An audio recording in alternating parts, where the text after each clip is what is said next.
Hello students, good morning. Hindi score with BR channel पर आपका स्वागत है। आज मैं आपके लिए लेकर आई हूँ याद घर की याद कविता की प्रश्नोत्तर। तो घर की याद कविता के लेखक कौन है? भवानी प्रसाद मिश्र। तो चलिए आरो भाग 1 का चैप्टर घर की याद कविता की प्रश्नोत्तर देखते हैं। क्वेश्चन नंबर 1 है, घर की याद कविता के कवि कौन है? घर की याद कविता के कवि हैं भवानी प्रसाद मिश्र। नेक्स्ट क्वेश्चन है, कवि ने किस आंदोलन में बढ़ चढ़कर हिस्सा लिया था?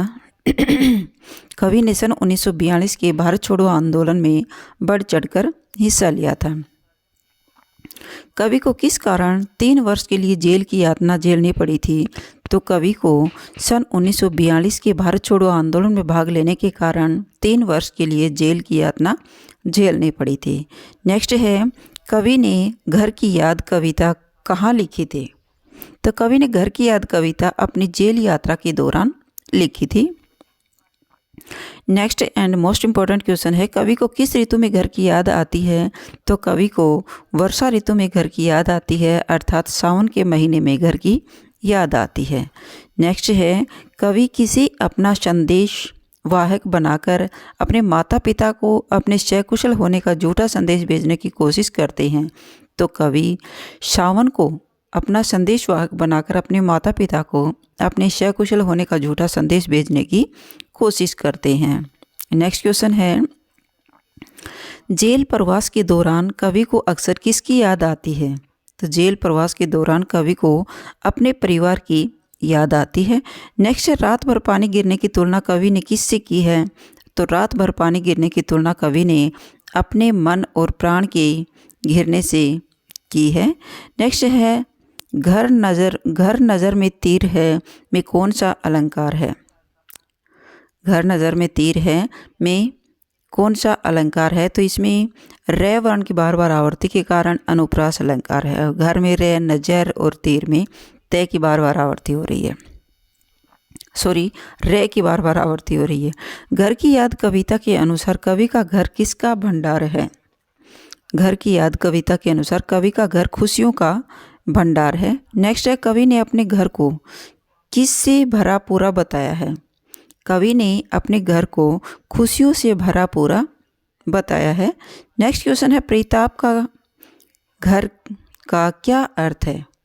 प्रीताप का घर का क्या अर्थ है? प्रीताप का घर का अर्थ है कष्टों का घर। मोस्ट इम्पॉर्टेंट क्वेश्चन बनता है, कवि अपने घर को प्रीताप का घर क्यों कहते हैं? जेल में होने की वजह से कवि के घर का माहौल भी गमगीन है, इसलिए प्रीताप का घर कहते हैं। कवि की कितनी बहनें थी? कवि की 4 बहनें थी। कवि के कितने भाई थे? कवि के 4 भाई थे। कविता में कवि ने अपने भाइयों को क्या कहा है?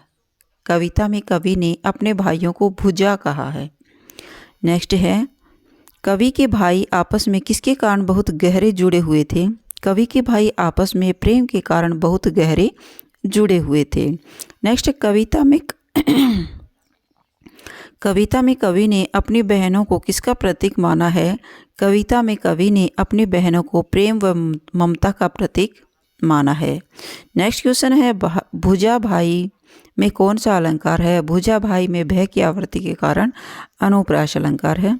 नेक्स्ट, भुजा भाई प्यार बहन में कौन सा अलंकार है? भुजा भाई प्यार बहन में उपमा अलंकार है। नेक्स्ट है,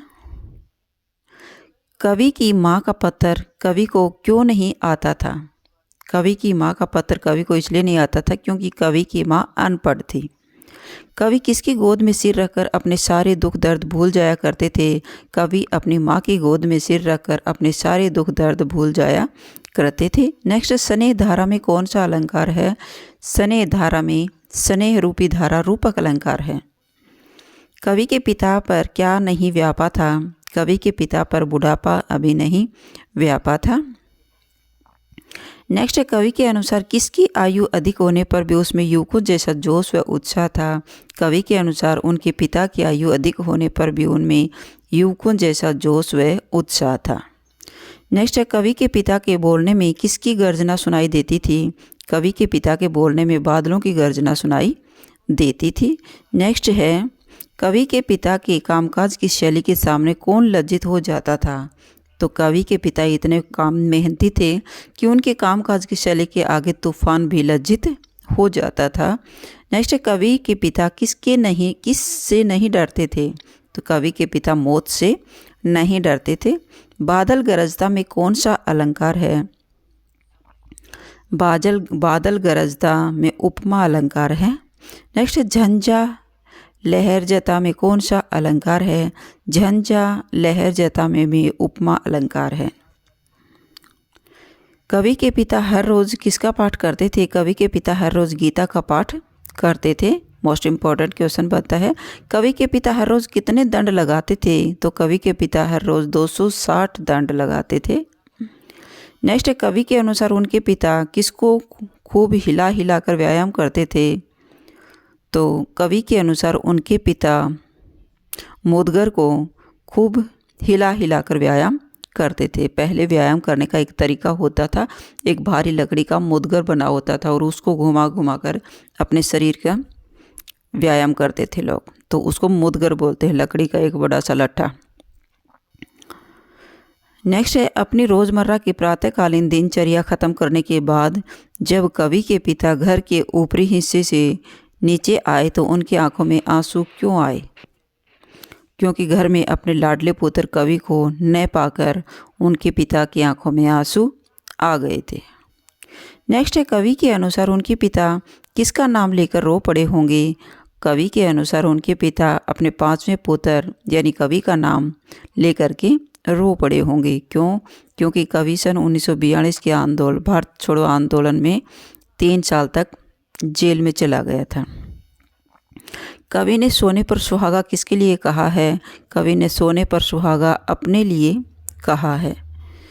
नेक्स्ट है, कवि के पिता ने स्वर्ण बेटे किन्हें कहा है? कवि के अन्य 4 भाइयों को पिता ने स्वर्ण बेटों की संज्ञा दी है। नेक्स्ट है, स्वर्ण बेटे में कौन सा अलंकार है? स्वर्ण बेटे में रूपक अलंकार है। मोस्ट इम्पॉर्टेंट क्वेश्चन है। सोने पर सुहागा का क्या अर्थ है? किसी व्यक्ति या वस्तु का बहुत अच्छा होना सोने पे सुहागा कहलाता है। कवि की माँ कब लज्जित होती? अगर कवि आंदोलन में भाग न लेते तो उनकी माँ लज्जित हो जाती। नेक्स्ट है, पाँव पीछे हटाने का क्या अर्थ है? अपने कार्य से पीछे हटना या अपने वचन से मुकरना पाँव पीछे हटाने का कार्य करते हैं। अर्थात पाँव पीछे हटाने का अर्थ है अपने वचन से मुकरना, अपने कार्य से पीछे हट जाना। देशभक्ति का रास्ता कवि को किसने दिखाया था? देशभक्ति का रास्ता कवि को उनके पिता ने दिखाया था। नेक्स्ट है, कवि अपना संदेश किसके माध्यम से भेजना चाहते हैं? कवि अपना संदेश सावन के माध्यम से भेजना चाहते हैं या फिर बादलों के माध्यम से भी कह सकते हैं। कवि कारावास में किसे संबोधित कर कविता लिखते हैं? कवि कारावास में सावन को संबोधित कर कविता लिखते हैं। नेक्स्ट है, सावन के द्वारा कवि अपनी कुशलता का संदेश किसे देना चाहते हैं? सावन के द्वारा कवि अपनी कुशलता का संदेश अपने पिता को देना चाहते हैं। नेक्स्ट है, कवि ने सुंदर, आकर्षक व सबको खुशियां प्रदान करने वाला किसे कहा है? कवि ने सुंदर, आकर्षक व सबको खुशियां प्रदान करने वाला सावन को कहा है। मोस्ट इम्पॉर्टेंट क्वेश्चन है। बस बड़ा बस में कौन सा अलंकार है? बस बड़ा बस में यमक अलंकार है, क्योंकि बस शब्द 2 बार आया, दोनों का अर्थ अलग अलग है। पुण्य पावन में कौन सा अलंकार है? पे की आवर्ती के कारण अनुप्रास अलंकार है।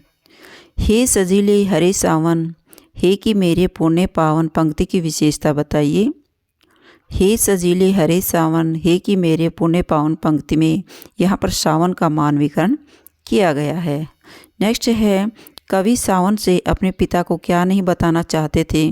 कवि सावन से अपने पिता को वो जेल में दुखी व अकेले हैं इस बात का संदेश नहीं देना चाहते थे। कवि जेल में क्या क्या करते थे? कवि जेल में लिखते, पढ़ते व देश सेवा करके अपना नाम रोशन करते हैं। नेक्स्ट है, जेल में कवि का वज़न कितना किलो हो गया था? कि जेल में कवि का वज़न घट करके कम हो गया था। जो 70 सेर वज़न था अर्थात 70 किलो वज़न था तो घट करके उनका 63 किलो वज़न हो गया था, यानी 7 किलो वज़न उसका कम हो गया था जेल में। जेल में कवि क्या करने में व्यस्त रहते थे? जेल में कवि कातने का काम करते थे या कातने के कार्य में व्यस्त रहते थे।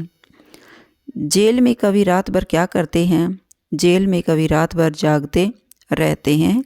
कवि जेल में किसको देखकर भागता है? कवि जेल में आदमियों को देखकर भागता है।